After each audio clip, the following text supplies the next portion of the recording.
आज आपण फोडणीचं वरण बनवणार आहे। प्रथम इथे तेल तापून घ्यायचं आहे, त्याच्यामध्ये मोहरी घालायची आहे। मोहरी थोडी तडतडली की त्यामध्ये जिरं घालायची आहे। दोन्ही तडतडलं आपलं व्यवस्थित की त्यामध्ये आपण लसूण टाकणार आहे।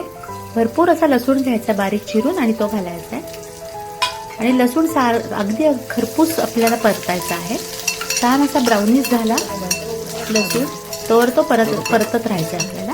तर लसूण चांगला आपला परतून झालाय। त्याच्यानंतर मी इथे कढीपत्ता टाकते आणि 2 हिरवी मिरचीचे बारीक तुकडे करून घेतले ते घालायचे। खमंग अशी आपली फोडणी करायची आहे।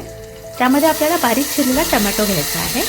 ही एक मोठा बारीक चिरलेला टोमॅटो घेतला आणि टोमॅटो घालून व्यवस्थित सगळं आपल्याला परतून घ्यायचं आहे।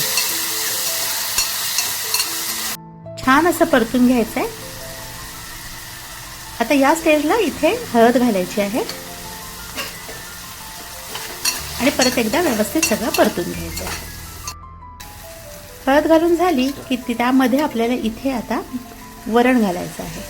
शिजवलेलं जे वरण आहे त्यामध्ये मी मीठ घातलेलं नाहीये, फक्त हळद घालून शिजवलेलं आहे ते घालून घ्यायचं आहे। चांगलं घोटून घ्यायचं आहे वरण आणि त्याच्यात आपण हे ऍड करायचंय आणि थोडंसं आपल्याला घट्ट असंच ठेवायचं फोडणीचं वरण, फार पातळ आमटीसारखं नाही करायचंय।